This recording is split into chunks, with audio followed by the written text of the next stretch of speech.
Je travaillais sur le reboot de Delirium Concept quand d'un coup je me suis dit « Non mais attends, le 3 c'est pour bientôt !» Du coup, j'ai mis mon travail en pause en attendant de voir si ce que le 3 allait annoncer allait chambouler mes plans. Au final, non, mais je suis obligé de repousser le reboot de Delirium Concept pour fin juillet. Ainsi, pour le mois de juin, je vous propose une vidéo un peu plus courte que d'habitude. Le premier épisode d'une série de 5 qui servira de hors-sujet à Delirium Concept. Bienvenue dans Super Smash Bros Delirium, rubrique chipotage. En ses 20 ans d'existence, Super Smash Bros a adapté énormément de personnages très différents les uns les autres dans son format à la croisée d'un jeu de combat, d'un jeu de plateforme et d'un party game. Et tous les fans ne sont pas forcément d'accord sur la manière dont les personnages sont représentés. Soit sur ce qui a été choisi de mettre en avant, soit sur le fait que, en 20 ans, il y a pas mal de choses qui ont vieilli parmi les combattants déjà présents depuis un bail. C'est même assez récurrent que dès qu'un nouveau jeu qui met en scène un personnage qui est déjà présent dans Smash en tant que combattant sorte, que des gens essaient de réimaginer entièrement le moveset du personnage en question, au point de le boursoufler d'autant d'éléments inédits que possible. En ce qui me concerne, je ne fais pas partie de cette catégorie de personnes. Je trouve que la majorité des movesets déjà présents dans Smash sont quand même assez fonctionnels en eux-mêmes sans qu'ils aient besoin d'être complètement repensés. Et les quelques-uns qui en auraient réellement besoin, sincèrement, je les compte sur les doigts de ma main. Mais ça ne veut pas dire qu'il n'y aurait pas quelques petits changements qui seraient opportuns selon moi. Et c'est ainsi que j'inaugure ce hors-sujet à Super Smash Bros Delirium. Comme son nom l'indique, je passe en revue des combattants déjà présents dans Smash, et je les chipote. Tout simplement. Mais avant de commencer, je tiens à préciser quelque chose d'important. Certains des points sur lesquels je vais chipoter ne sont pas totalement de moi. Pour tout dire, une de mes inspirations pour Super Smash Bros Delirium, Brawl Fan One, a déjà entamé sa propre série sur le sujet, et j'ai déjà regardé les 2 premiers épisodes. Et il se trouve que énormément de points sur lesquels je les chipote, je suis d'accord avec lui. Mais vous vous en rendez bien compte, je ne veux pas que cette série soit une repompe de son travail. Et donc, par honnêteté intellectuelle, voici ce que je vais faire. Dans le coin supérieur droit de l'écran, vous verrez soit la photo de profil de ma chaîne, soit la sienne, soit les deux en même temps. Les deux pour les idées qu'il a eues avec lesquelles je suis d'accord, la sienne pour les idées qu'il a eues mais avec lesquelles je ne suis pas d'accord, mais dont je parlerai quand même pour la comparaison, et la mienne, pour les idées personnelles que j'ai eues. Et de manière générale, j'essaierai de les sortir plus rapidement que lui, afin d'éviter la répétition de cette situation un peu gênante. Enfin, avant de vraiment commencer, j'aimerais préciser un dernier petit truc. Il y a 4 personnages dont je ne parlerai pas dans cette vidéo. Link, Ness, Fox et Capitaine Falcon. Les 2 premiers parce que j'aimerais les réserver pour 2 épisodes de SSBD qui traiteront de 2 autres sujets en particulier et en profondeur. Quant aux 2 autres, ce sont 2 personnages qui ont été fortement adaptés par rapport à leur jeu d'origine, et donc j'ai pas grand chose à ajouter ou à corriger selon moi. Du moins rien qui soit directement issu de leur jeu. Maintenant, sans plus de cérémonie, il est temps de commencer. Commençons évidemment par la mascotte de Nintendo en personne, Mario. Exemple type du personnage équilibré par excellence dans la plupart des jeux dans lesquels il est, c'est également le cas dans Smash où il n'a ni gros point fort ni gros point faible par rapport aux autres combattants. C'est un personnage simple dont le style de jeu ne dépend d'aucun gros gimmick, mais qui a tout de même quelques petites subtilités ici et là que des joueurs plus expérimentés peuvent exploiter. Assez bien conscient en général, qu'est-ce qu'on pourrait changer chez lui malgré cela? Tout d'abord, son attaque aérienne bas. C'est en effet quelque chose qui m'a frappé au fur et à mesure du temps. Mario, c'est LE héros de jeux de plateforme, le visage de tout un genre, dont l'une des conventions les plus connues est de sauter sur les ennemis pour les vaincre. Alors, comment ça se fait que Mario n'a aucune attaque qui fait directement référence à cela? Enfin si, mais pas le Mario normal. Dr Mario. Dans Ultimate, on lui a donné une nouvelle attaque aérienne bas où il écrase avec ses 2 pieds les adversaires en dessous de lui. Alors comment ça se fait que Mario normal n'a pas la même attaque? C'est tout de même une opportunité manquée. Cependant, j'ai beau changer son attaque aérienne bas, ça ne veut pas dire que je me débarrasse complètement de l'ancienne, qui fait référence à l'ancienne attaque spéciale bas que Mario avait avant Super Smash Bros Brawl. Mais au lieu de s'en débarrasser, il faudrait la replacer, en faire son attaque aérienne haute à la place de celle qu'il a actuellement. En termes de fonctionnement, elle changerait pas beaucoup, mais elle serait vachement plus facile à faire. Un autre changement qui serait pas mal, ce serait remplacer son attaque spéciale haut un peu trop générique. Cela dit, l'attaque étant une référence à l'animation de saut de Mario dans Super Mario Bros, c'est une référence beaucoup trop classique pour s'en passer aussi. Donc au lieu de totalement s'en débarrasser, on va la réutiliser. Et en faire une nouvelle attaque Smash haut. Mario s'accroupit, puis saute en donnant un énorme coup de poing vers le haut, comme s'il essayait de frapper un bloc par le dessous comme il fait d'habitude. Mais donc son attaque spéciale haut, qu'est-ce qu'on pourrait utiliser à la place? Eh bien, pourquoi pas la cascade télé de Super Mario 64? C'est un pouvoir très connu de Mario, il est même sur la jaquette de Super Mario 64. Bref, l'idée est toute trouvée. Quant à son fonctionnement, elle pourrait fonctionner comme celle de Steve, mais sincèrement, je préférerais qu'elle soit plus comme celle de Harmony et Luma, pour conserver une certaine simplicité. À propos d'attaque spéciale, il y en a une autre dont j'aimerais parler. JET, le Jerrycan expérimental transformable de Super Mario Sunshine. Si ce n'est pas trop pété, ce serait intéressant de lui donner une nouvelle fonctionnalité. Faire en sorte qu'en l'air, il utilise l'aérobus pour flotter un court instant. Enfin, parlons d'un des points les plus critiqués de Mario, son Final Smash. Le Final Mario tel qu'il est réellement n'est pas efficace. Du tout.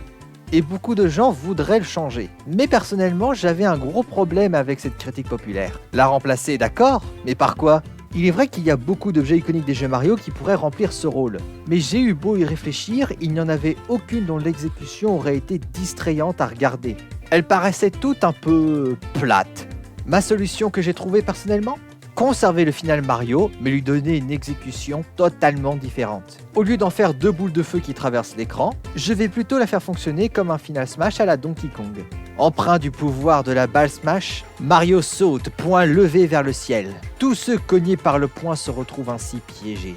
Mario assaille alors ses adversaires d'un barrage d'énormes boules de feu. Évidemment, ce sont les adversaires piégés qui sont le plus touchés, mais un malheureux qui s'approcherait trop près du Final Smash alors qu'il se déroule peut se faire blesser par les explosions des boules de feu. Le Final Smash prend fin avec Mario qui prépare une boule de feu scintillante. Il la lance, elle grandit en taille rapidement, et dès qu'elle touche les adversaires qui ont été pris au piège depuis le début, elle explose en un feu d'artifice qui envoie voler tous les adversaires qui ont été pris dans le Final Smash, ne laissant derrière elle qu'un M rouge. Ceci est une référence directe au combat final de Super Mario 3D World, ainsi que le dernier combat contre les Broodals dans Super Mario Odyssey.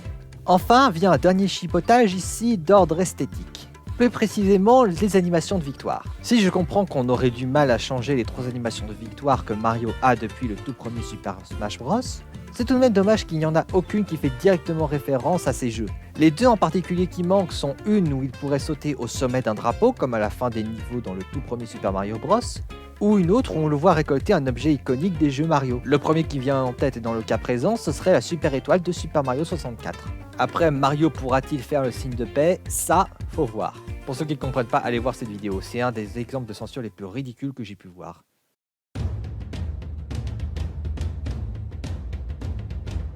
Parlons maintenant de Donkey Kong. Grand et fort mais plus rapide qu'on pourrait le croire, son incarnation jouable est principalement inspirée de Donkey Kong Country, des jeux de plateforme qui demandent beaucoup plus de rigueur que les jeux Mario.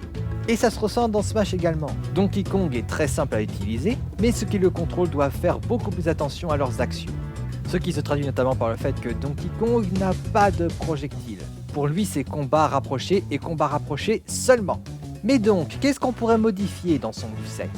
Premièrement, faire en sorte que son attaque de course, sa célèbre roulade qu'il utilise également dans Donkey Kong Country, ne s'arrête pas au rebord.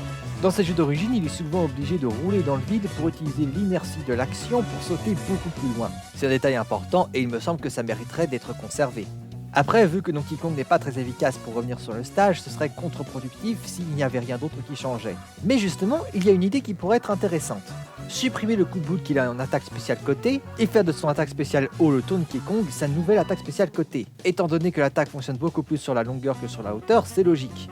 Et pour une nouvelle attaque spéciale haut, on pourrait utiliser les canons tonneaux de Donkey Kong Country. Cela dit, j'ai envie d'être un peu plus créatif. Imaginons que Dixie Kong devienne un jour jouable et qu'elle se rapproprie le Tourniquet Kong, une attaque spéciale qui est directement inspirée par elle. Que pourrait-on donner à Donkey Kong pour qu'il se démarque plus? Ma solution? Le faire se balancer de liane en liane. C'est après tout courant dans la fiction de voir des singes utiliser des lianes pour se déplacer sur de longues distances. Ainsi, pour cette attaque spéciale côté inédite que j'ai appelée le saut de Tarzan, le même genre de liane volante que l'on voit dans Donkey Kong 64 apparaît, Donkey Kong s'y accrochant automatiquement. Elle se balance un coup vers l'avant, puis vers l'arrière, puis de nouveau vers l'avant. Après cela, elle disparaît, laissant Donkey Kong en chute libre s'il ne l'a pas quittée. Tant que la liane est là, il y reste accroché et peut la parcourir sur toute sa longueur. Il ne la quitte qu'en réappuyant sur le bouton B ou le bouton de saut. Et plus Donkey Kong est proche de l'extrémité de la liane quand il en saute, plus l'inertie est grande et plus loin il bondit. Après, ça ne règle pas le problème des projectiles, mais c'est une piste à explorer. Enfin, un autre point de chipotage esthétique, une nouvelle animation de victoire inspirée par une des animations de fin de niveau des Donkey Kong Country modernes. Donkey Kong rue un tonneau de coups avant qu'il n'explose et laisse derrière lui des dizaines et des dizaines de bananes. Rien de mieux après une rude activité que de manger son mets préféré. Bonjour, je suis Absol, le Pokémon désastre. Je possède un pouvoir de précognition qui me permet de voir venir les catastrophes, et à mon échelle, je fais en sorte qu'elles n'arrivent pas. Aujourd'hui, je suis là pour empêcher une catastrophe qui n'est pas naturelle, comme la plupart de celles qui vous tombent sur le coin de la gueule depuis quelques années maintenant. La catastrophe dont je parle, c'est cette vidéo où j'interviens. Car voyez-vous, elle est incomplète!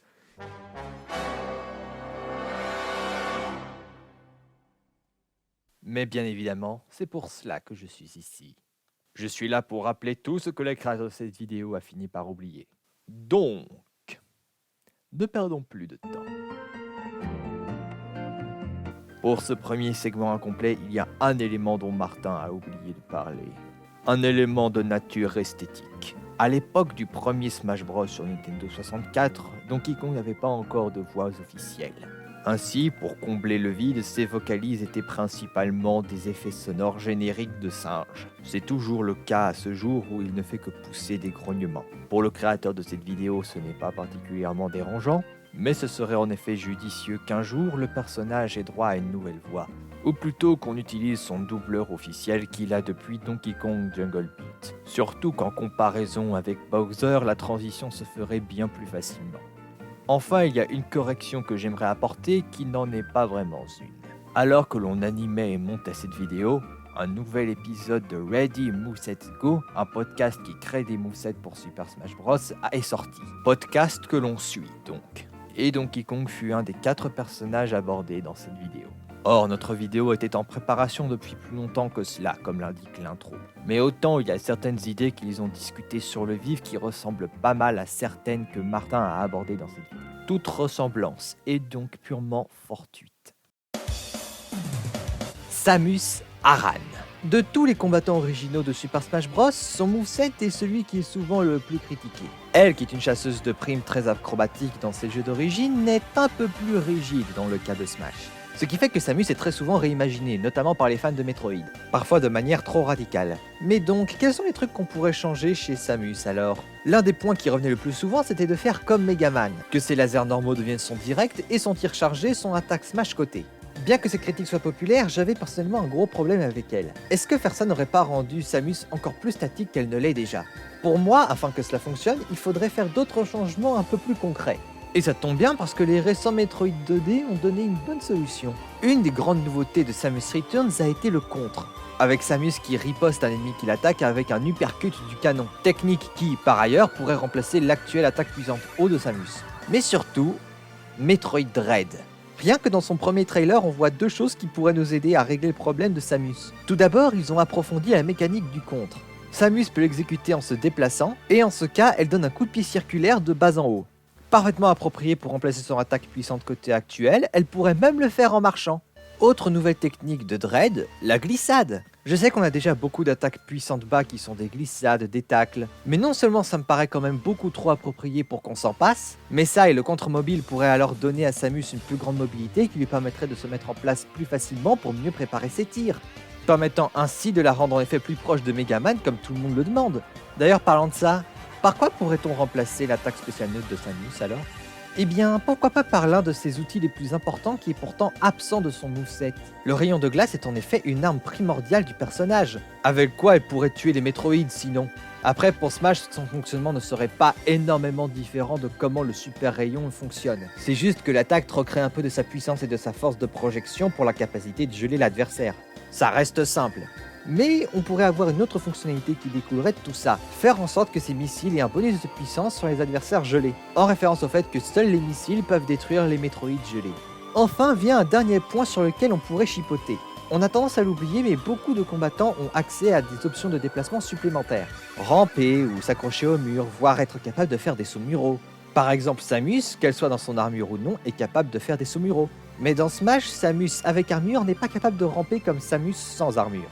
Or, je pense que Samus avec armure devrait être capable de ramper, mais pas de la même manière. Samus avec armure pourrait ramper en utilisant sa célèbre Morph Ball. Ça pourrait même l'aider à placer plus facilement des bombes en y repensant. Sinon, j'avais pensé à peut-être modifier l'apparence des couleurs alternatives de Samus pour qu'elle soit plus proche de ces différentes armures qu'elle porte dans ses jeux, mais vu comme certaines sont très différentes les unes des autres d'un point de vue constitution, ça serait compliqué. Techniquement parlant, il n'y a rien que Martin a oublié dans ce segment. Mais Samus a elle aussi été abordée dans l'épisode de Ready Moves Go qu'on a évoqué. Et pour le coup, Martin préfère la manière dont elle a été réimaginée ici. Le rayon remplacerait son direct et seulement ça. Seulement appuyer sur A lui fera tirer un rayon. Alors qu'en maintenant à enfoncer, elle le chargera et peut le contenir avant de le tirer. Avec ce changement vient également une nouvelle attaque spéciale neutre. Changement de rayon. Elle aurait accès à 3 types de rayons. Le rayon normal, le rayon diffus qui passe au travers des adversaires et le rayon de glace dont Martin a déjà parlé ici. Il est un peu moins sûr pour le rayon diffus, mais de manière générale, il préfère ça. Alors, voyons voir le timecode. Oui, on va s'arrêter là pour l'instant. Rendez-vous dans la partie 2 pour la suite.